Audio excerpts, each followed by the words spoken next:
आखिरकार मुकुट सप्तमी के दिन उपवास क्यों रखते हैं, मुकुट सप्तमी का महत्व क्या है, और प्रायः महिलाएं और बच्चियां ही मुकुट सप्तमी व्रत क्यों करती हैं, इसके पीछे क्या रहस्य है, ये बहुत से लोग जानना चाहते हैं। तो सुनो, दो पुत्रियां थीं, एक का नाम था मुकुट शेखरी और दूसरे का नाम था विधि शेखरी। ये दोनों रियल बहनें थी और इतने आपस में घुल मिल करके रहती थीं, लोग आश्चर्य करते थे इनमें इतनी मित्रता कैसे। कुछ ना कुछ अनबन कभी ना कभी बहनों में हो जाती है, आपस में दो साथ में रहती पर उनमें कभी अनबन नहीं होती थी। धीरे धीरे वो भगवान के दर्शन करते, पूजन करते, व्रत नियम आदि का पालन करते, मुनियों को दान देते, एक साथ सारी क्रिया एक साथ करती थी दोनों बहन।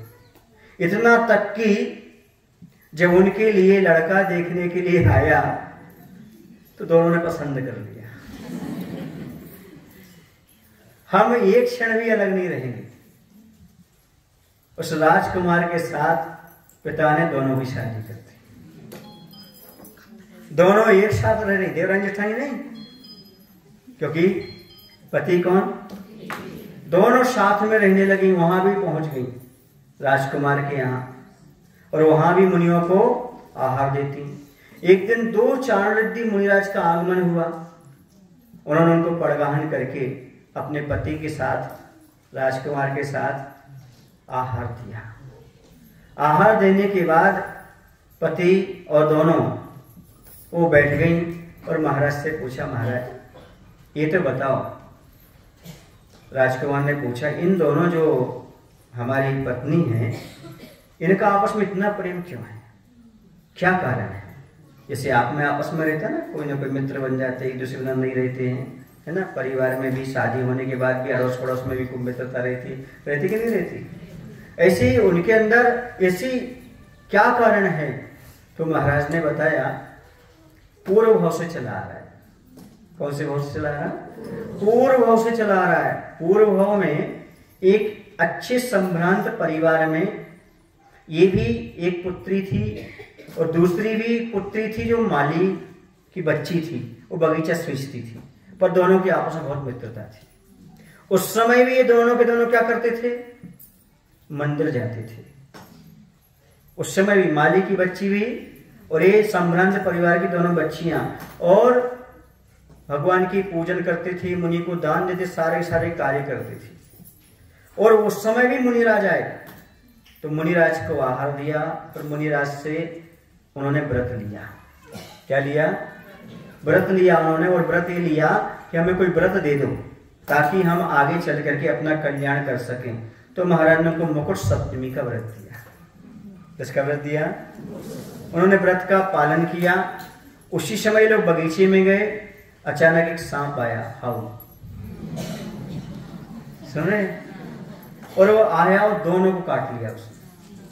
लेकिन दोनों का व्रत था और दोनों धर्म में श्रद्धा रखते थे, तो दोनों ने चिल्लाया नहीं, शांति के साथ बैठ गए और नमोकार मंत्र पढ़ा। क्या पढ़ा उन्होंने? नमोकार मंत्र का उच्चारण किया। सुन रहे आप लोग की नहीं? उस समय इतना धैर्य था, सांप काटने के बाद भी कुछ याद नहीं आया, मात्र नमोकार मंत्र याद आया। ये संस्कार बच्चे, संस्कार अपने आप में महत्वपूर्ण होते हैं और यही काम में आते हैं, बाकी कोई चीज काम में नहीं आती।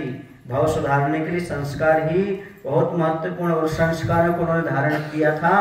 तो आज अंत समय, पहले नमोकार मंत्र पढ़ा तभी तो अंत समय याद आया, और कुछ पढ़ते तो और कुछ याद आता। नमोकार पढ़ते पढ़ते उन्होंने अपने शांत भाव से शरीर को छोड़ा और स्वर्ग में जाकर के देवियां हो गई। वहां से चल करके ये दोनों हुई, वहां से स्वर्ग सुख होकर कहाँ गई? ये दोनों के दोनों यहाँ पर हुई हैं। ये सुन करके उन्होंने फिर कहा, महाराज हम इस व्रत को और लेना चाहते हैं। फिर 7 वर्ष के लिए वो व्रत लिया। कितने वर्ष के लिए? 7 वर्ष के लिए। कितने दिन के लिए जाता है? 7 वर्ष किया जाता है। कितने वर्ष किया जाता है? 7 वर्ष।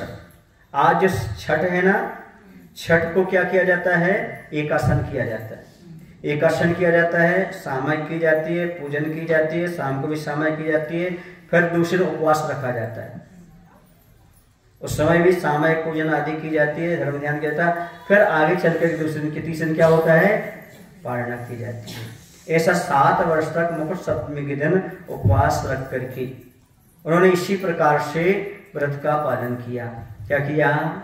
व्रत का पालन किया। और बताते हैं मोक्ष मार्ग पर आगे बढ़े और ऐसे बढ़े कि उन्होंने स्त्रीलिंग का छेदन कर लिया और ऊपर स्वर्ग में जाकर के देव पर्याय को प्राप्त। स्त्री पर्याय छूट गई उनकी। कौन सी पर्याय छूट गई? स्त्री पर्याय छूट गई। समझ रहे ना? संयम का प्रभाव, संयम का प्रभाव जाकर के एक इंद्र हुआ, दूसरा प्रतिइंद्र हुआ। समझ गए? और फिर वो आगे जन्म लेंगे, जन्म लेकर के मुनि बन करके और मोक्ष चले जाएंगे। कितने भाव रहे? एक पहला भाव था, फिर ये दूसरा भाव था, एक तीसरा, चौथे भाव में क्या हो गया? ये है व्रतों की महिमा, ये है संकल्प की महिमा, इसलिए उसका नाम मुकुट सप्तमी है। और